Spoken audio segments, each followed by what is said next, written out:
Bismillahirrahmanirrahim. Assalamualaikum warahmatullahi wabarakatuh.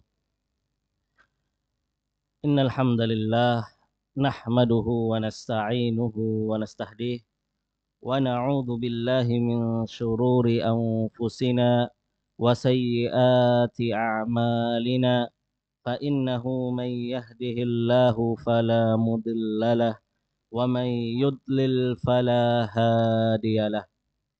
Asyhadu an la ilaha illallah wahdahu la syarika lah wa asyhadu anna Muhammadan abduhu wa rasuluh. Allahumma salli wa sallim wa zid wa barik alaih wa ala alihi wa ashabihi wa man ihtada bihadyihi ila yaumiddin amma ba'du. Jamaah sekalian yang dirahmati Allah Subhanahu wa taala, insyaallah pada sore hari ini kita akan kembali melanjutkan serial pembahasan kita seputar hadis-hadis Rasulullah Shallallahu Alaihi Wasallam ya, dalam bab siam atau puasa. Lebih tepatnya hadis-hadis yang telah dikumpulkan oleh Al-Imam Al-Hafidh Ibnu Rajab Al-Asqalani, Imam Ibnu Hajar Al-Asqalani dalam kitabnya Bulughul Maram. Pertemuan kemarin kita telah selesai membahas beberapa hadis, di antaranya adalah bahwa cukup ya untuk menetapkan masuknya bulan suci Ramadan itu dengan persaksian satu orang saja. Hal ini berdasarkan dengan hadis Ibnu Umar radhiyallahu taala anhu yang kemarin telah kita bahas. Nah, kemudian ya, pada sore hari ini kita akan mulai pembahasan kita ya, tentang bab niat dalam berpuasa. Ya. Seperti yang kita ketahui bersama jamaah sekalian yang dirahmati Allah Subhanahu wa taala, bahwasanya niat itu merupakan penentu amalan seseorang ya, diterima atau tidak. Ya. Diterima atau tidak. Dan niat juga itu menjadi barometer besar dan kecil ganjaran pahala yang akan ia dapatkan dari amalannya. Makanya Rasulullah Shallallahu Alaihi Wasallam menegaskan innamal a'malu binniyat. Sesungguhnya amalan-amalan itu tergantung kepada niatnya. Niatnya baik, niatnya ikhlas karena Allah, mendapatkan ganjaran pahala. Tapi kalau niatnya tidak karena Allah, ingin dipuji, ingin dikatakan Masya Allah ini juga ahli puasa nih. Nah, Masya Allah ini sholatnya lama sekali, khusyuk banget nih. Nah, ingin dipuji oleh manusia, ya, maka dia akan mendapatkan pujian manusia, tetapi tidak mendapatkan pahala dari Allah Subhanahu wa taala. Jadi jamaah sekalian yang rahmati Allah Subhanahu wa taala, bahwasanya setiap seluruh ibadah itu membutuhkan niat ya. Tak terkecuali ibadah saum. Tak terkecuali ibadah saum. Nah, di sini hadis ini yang akan kita bahas itu adalah hadis Hafsah Ummul Mukminin. Ya, Hafsah Ummul Mukminin. Anin Nabi sallallahu alaihi wasallam qala man lam yubayyitis siyama qabla al-fajri fala siyama lahu. Rawahu al-khamsa. Walid Daraqutni la siyama liman lam yafridhu minal lail. Ya. Nah, hadis ini Rasulullah Shallallahu alaihi wasallam menegaskan bahwa tidak ada puasa bagi orang yang belum menanamkan niatnya di malam hari. Ya, tidak ada puasa baginya. Bagi orang yang belum meniatkan puasa besok, ya, puasa besok di malam harinya. Ini hadis diriwayatkan oleh Ashabul Sunan, ya, Imam Abu Dawud, Tirmidzi, Nasa'i, wa Ibnu Majah, ditambah dengan Imam Ahmad. Ya. Nah, jadi fikih hadis ini jamaah sekalian yang dirahmati Allah Subhanahu wa taala, eh, bahwa hadis ini dalil ala anna siyam la budda lahu minan niyah. Bahwa puasa itu juga harus dengan niat, sama seperti ibadah-ibadah yang lainnya, ya. Nah, kemudian apakah semua puasa harus ditanamkan niat terlebih dahulu di malam harinya? Karena kita ketahui bahwa puasa itu ada dua. Ada puasa yang wajib dan ada puasa yang sunnah. Nah, puasa yang seperti apa ini yang harus ditanamkan niat di malam harinya? Apakah seluruh puasa? Kamu mau puasa besok? Iya. Puasa apa? Puasa sunnah. Kamu satunya puasa wajib. Oh, berarti kalian dua-duanya wajib untuk menanamkan niat pada malam harinya. Atau salah satu di antara keduanya. Puasa wajib, wajib menanamkan niat. Puasa sunnah tidak wajib menanamkan niat. Nah, kalau kita lihat definisi dari para ulama kita, penjelasan dari para ulama kita terhadap hadis ini, mereka mengatakan bahwa hadis ini khusus untuk puasa yang bersifat wajib. Ya. Jadi puasa yang bersifat wajib itulah yang harus ditanamkan di malam harinya sebelum fajar, ya, niat, ya, bahwa orang ini akan melaksanakan ibadah puasa besok, puasa wajib, entah itu puasa Ramadan atau puasa nazar. Misalkan ada seseorang yang kalau saya bernazar, kalau saya lulus kuliah dengan nilai sempurna, maka saya akan berpuasa di jalan Allah Subhanahu wa taala selama 3 hari.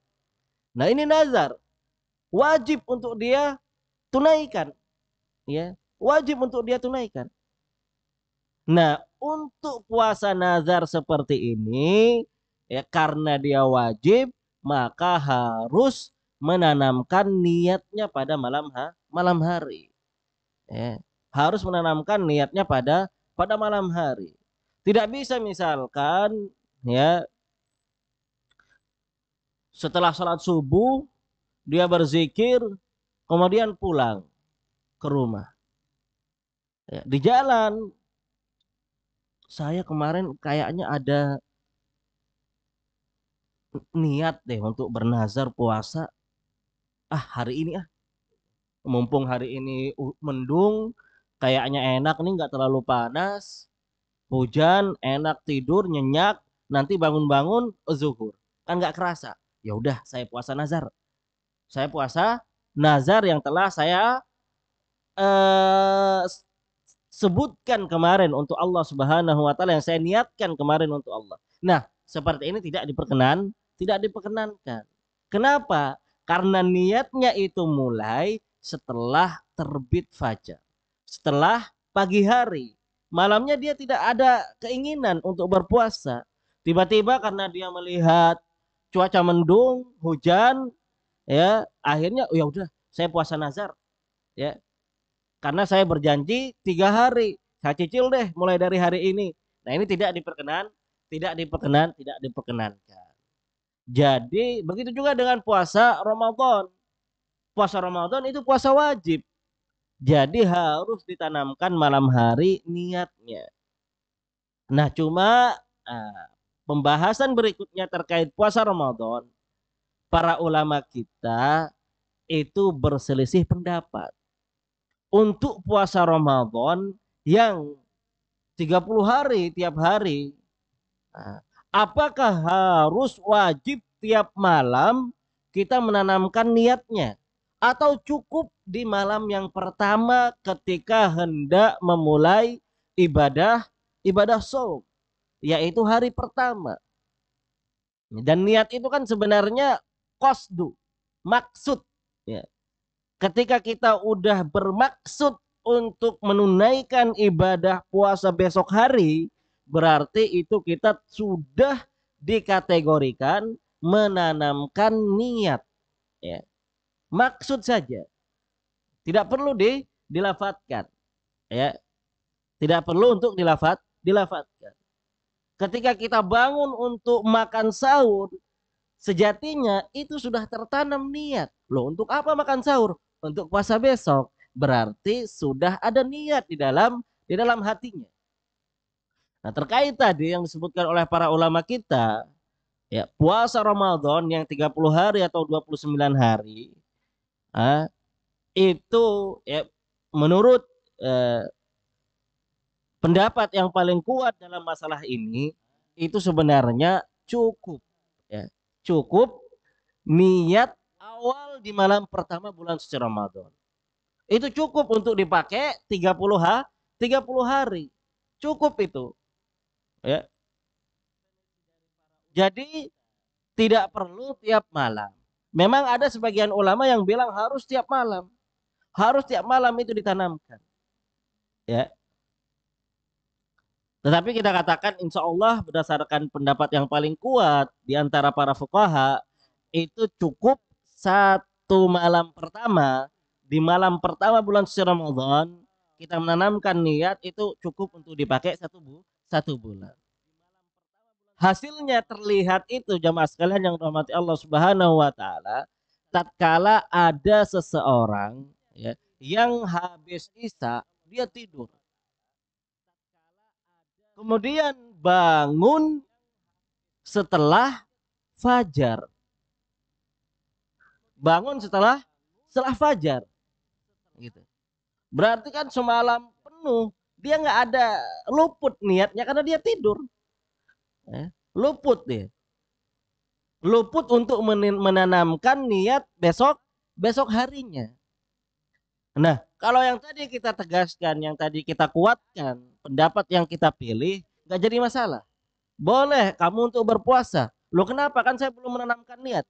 Niat kamu di awal di malam pertama itu cukup. Ya. Cukup untuk dijadikan sebagai landasan. Jadi udah puasa aja nggak apa-apa. Meskipun tanpa sahur ya nggak apa-apa, nggak jadi masalah. Tapi kalau kita pilih pendapat yang kedua, yang mengharuskan tiap malam untuk menanamkan niat, orang yang tadi ketiduran itu, ya, dan bangun setelah sholat subuh, maka dia tidak boleh berpuasa. Dia tidak boleh berpuasa. Kenapa? La siyama liman lam yubayyitin niyati minal lail. Ya. Jadi ini apa, perdebatan para ulama dalam masalah ini. Dan sekali lagi yang kita pilih insya Allah itu adalah pendapat yang bilang cukup di malam pertama. Niatnya di malam pertama itu cukup. Ya. Untuk 30 atau 29 hari selama bulan suci Ramadan. Ya. Dan sekali lagi kita tegaskan bahwa sebenarnya niat itu di dalam hati. Niat itu maksud, ya. Niat itu maksud. Ketika kita udah bangun untuk makan sahur, ya, itu udah tertanam secara otomatis niat untuk berpuasa. Nah, ya. Jadi ini hadis yang pertama tentang niat untuk puasa puasa wajib. Nah, adapun hadis yang kedua, ya, hadis yang kedua ini hadis Aisyah radhiyallahu taala anhu, ya. Beliau mengatakan, qalat dakhala alayya an-nabiy sallallahu alaihi wasallam dzata yaum faqala hal indakum syai'un Qulna la. Qala fa inni idzan shaim. Thumma atana yawman akhar faqulna uhdiya lana haisun. Faqala arini falaqad asbahtu shaiman faakala. Nah, jadi hadis ini itu tentang niat untuk puasa sunnah. Niat untuk puasa sunnah. Rasulullah Shallallahu Alaihi Wasallam ya pernah suatu hari, subhanallah ya, datang ke rumah istrinya Aisyah radhiyallahu taala anhu. Rasulullah ini kepala negara di kota Madinah. Nabi kepala negara. Suatu hari datang ke rumah istrinya. Kemudian bertanya, hal indakum syai'? Gitu. Kalian ada sesuatu enggak buat dimakan? Subhanallah. Kepala negara sampai tanya pertanyaan seperti itu kepada istrinya. Punya sesuatu enggak buat dimakan hari ini, pagi ini? Kata istri beliau Aisyah radhiyallahu taala anhu, la indana syai'. Ma indana syai'. Enggak punya apa-apa kita hari ini. Kemudian apa yang dikatakan Rasulullah Shallallahu Alaihi Wasallam? Idzan ana shaim. Kalau begitu, okelah saya berpuasa aja. Ya, subhanallah. Ya.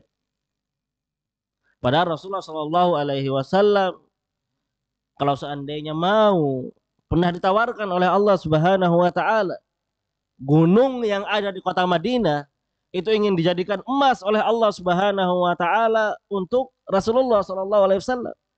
Tapi Rasulullah SAW menolak. Lebih memilih hidup bersahaja sederhana.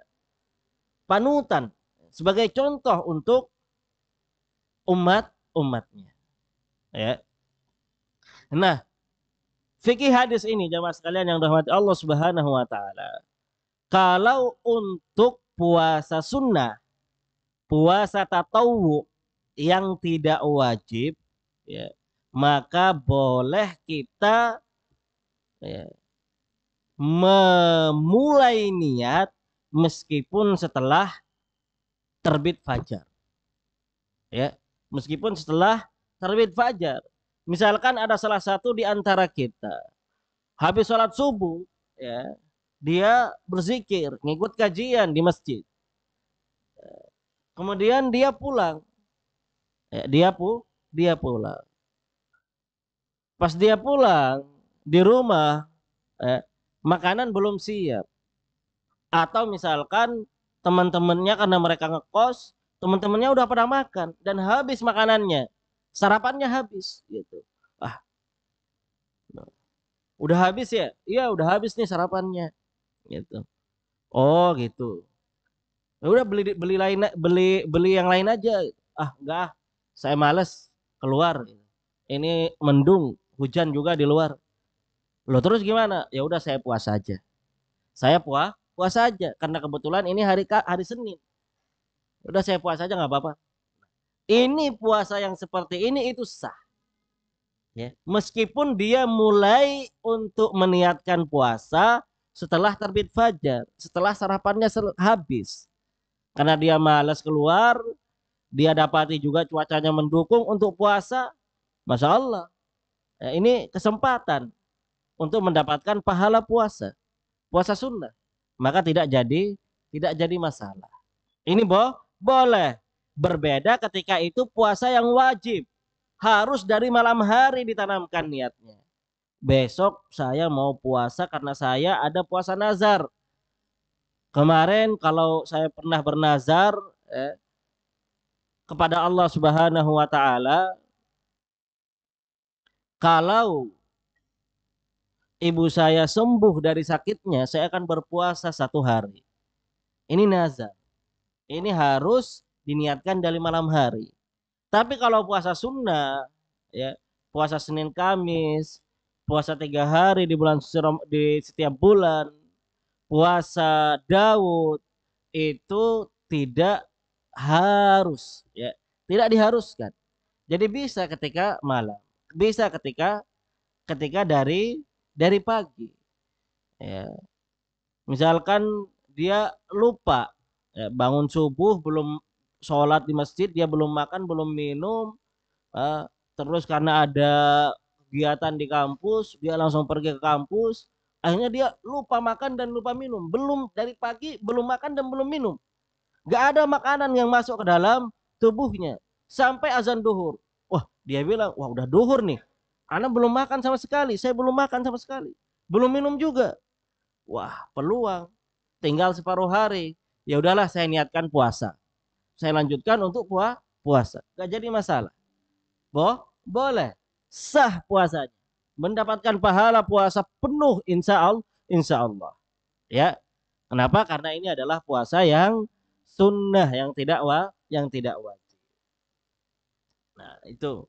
Kemudian ya, summa atana yauman akhar fakulna uhdiya lana haisun.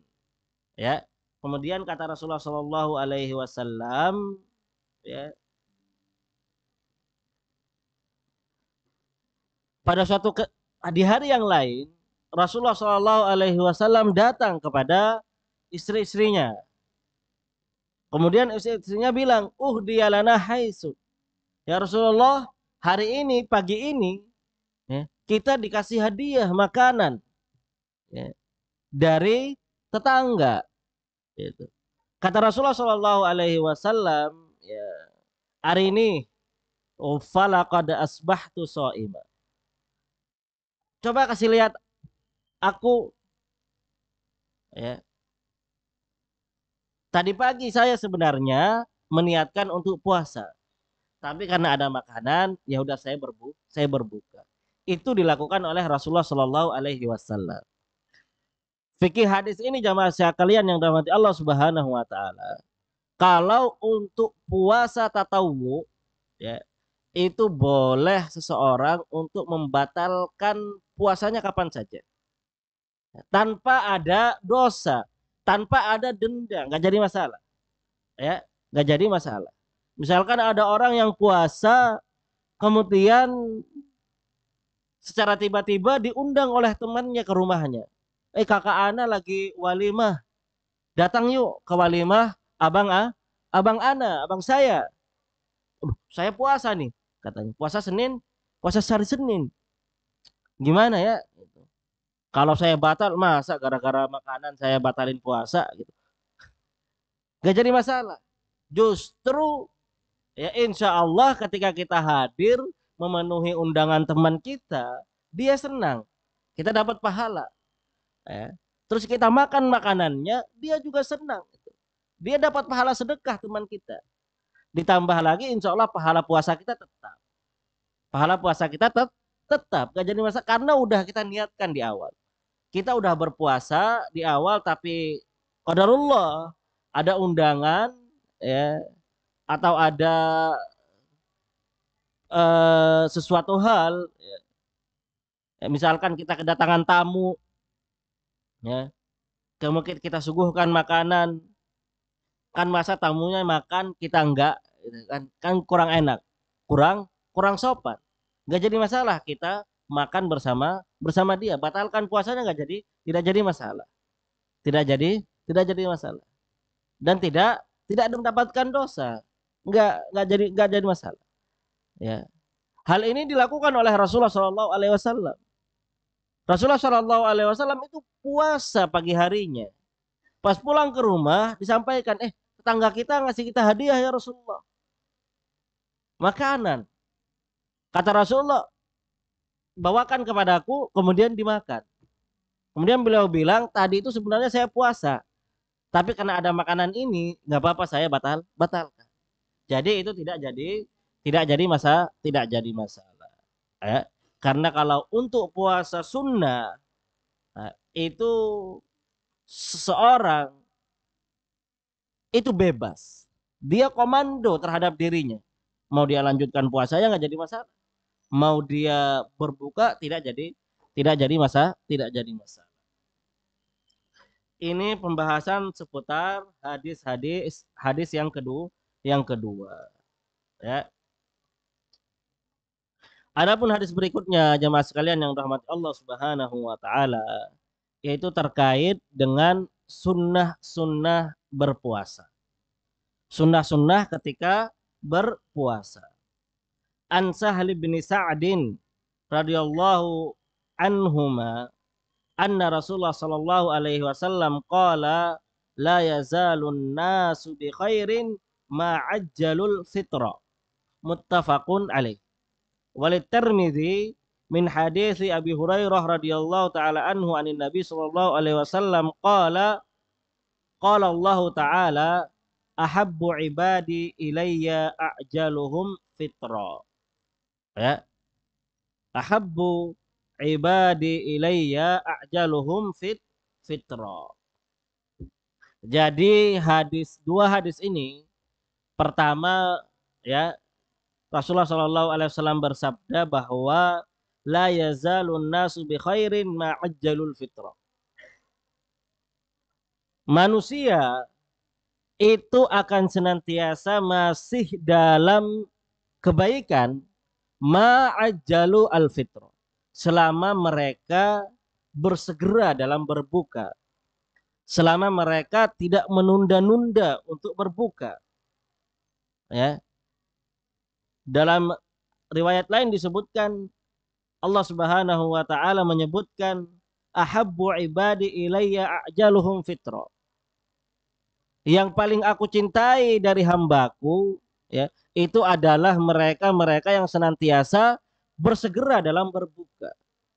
Makanya para ulama kita mengatakan bahwa salah satu sunnah ya dalam berpuasa adalah bersegera dalam berbuka. Bersegera dalam berbuka. Ya. Wa fi ta'jilil iftari taisirun 'alan nas. Di samping itu merupakan sunnah Rasulullah Shallallahu Alaihi Wasallam. Ya. Di dalam bersegera dalam berbuka itu juga ada hikmahnya, yaitu apa? Memberikan kemudahan kepada manusia. Memberikan kemudahan kepada manusia. Dahulu para sahabat ya, itu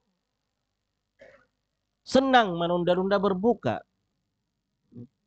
Ketika azan itu nggak langsung mereka berbuka ketika itu. Mereka tunggu ya. Diulur. Mereka senantiasa mengulurkan waktu berbuka. Akhirnya ketahuan oleh Rasulullah Shallallahu Alaihi Wasallam. Ketahuan oleh Rasulullah Shallallahu Alaihi Wasallam, kemudian dilarang. Jangan, kata Rasulullah Shallallahu Alaihi Wasallam. Justru sunnahnya itu bersegera dalam berbuka. Ketika azan langsung Bismillah, membatalkan puasanya. Ya. Jangan karena ada acara, ada kerjaan, nanti aja deh bukanya. Iya kan? Bentar aja, nanti aja habis sholat maghrib. Jangan, buka terlebih dahulu. Meskipun hanya dengan seteguk air. Ya. Nah, jadi ini salah satu sunnah yang pertama, yaitu bersegera dalam berbuka. Adapun yang kedua ya, masih dalam sunnah-sunnah ketika berpuasa. Dari Anas bin Malik radhiyallahu taala anhu qala Rasulullah sallallahu alaihi wasallam tasahharu fa inna fis sahuri barakah. Muttafaqun alaih. Ya, sunnah yang kedua yaitu adalah makan sahur. Ya, makan sahur. Nah, di sini Rasulullah Shallallahu Alaihi Wasallam memerintahkan tasahharu, bersahurlah kalian. Fa inna fis sahuri barakah. Sungguhnya dalam bersahur, dalam makan sahur itu ada barokahnya. Hadis muttafaqun alaih. Ya, diriwayatkan oleh Imam Bukhari dan Imam Muslim.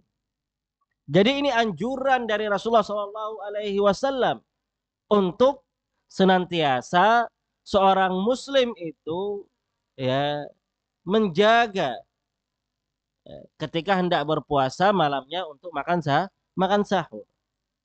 Dan makan sahur itu kan nggak harus nasi, bisa kurma, bisa air. Yang penting makan. Ya. Yang penting ada sesuatu yang masuk ke dalam mulut, ke dalam tubuh kita. Ya. Dan sahur secara bahasa itu adalah artinya makanan yang dimakan di waktu sepertiga sepertiga malam. Ya, di waktu sahur. Ya, di waktu sahur. Di waktu sahar kalau bahasa Arab.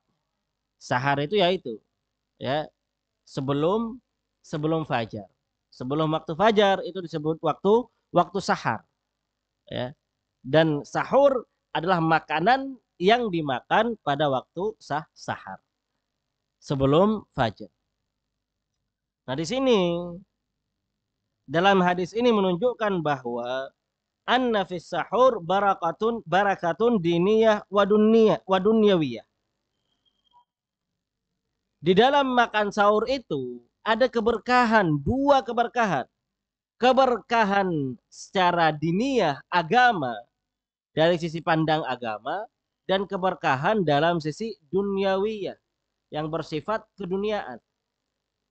Wahia imtithalu amrun Nabi sallallahu alaihi wasallam wal iqtida'u bihi. Keberkahan secara sisi agamanya itu apa?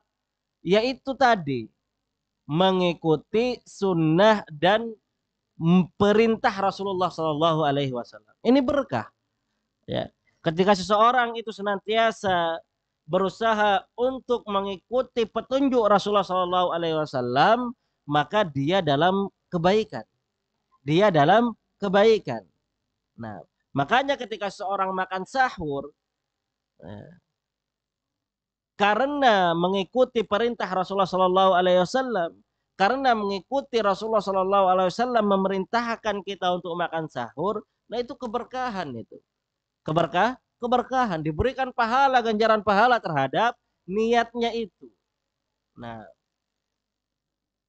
apalagi kata Rasulullah Sallallahu Alaihi Wasallam, ya, wafis sahur mukhalafatu ahlil kitabi, ya. Apalagi di dalam makan sahur itu ada apa ya? Upaya seorang muslim untuk senantiasa menyelisihi ahlil kitab, menyelisihi orang-orang Yahudi dan Nasrani. Dan kita diperintahkan untuk senantiasa menyelisihi mereka dalam perkara-perkara ibadah, dalam perkara-perkara adat yang merupakan kekhususan dari agama mereka. Kita diperintahkan untuk menyelisihi mereka.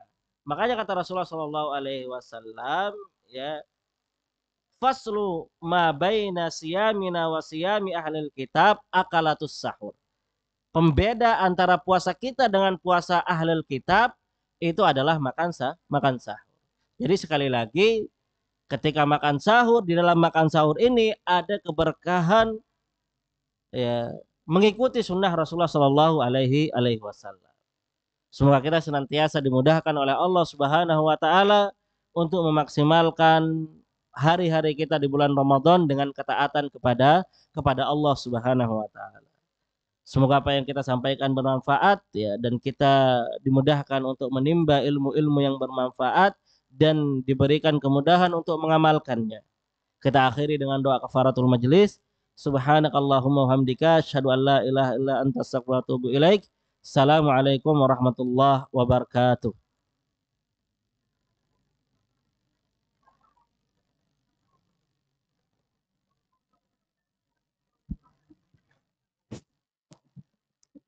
Kami informasikan kepada seluruh jemaah untuk bisa menuju ke serambi sebelah kiri untuk melaksanakan buka puasa.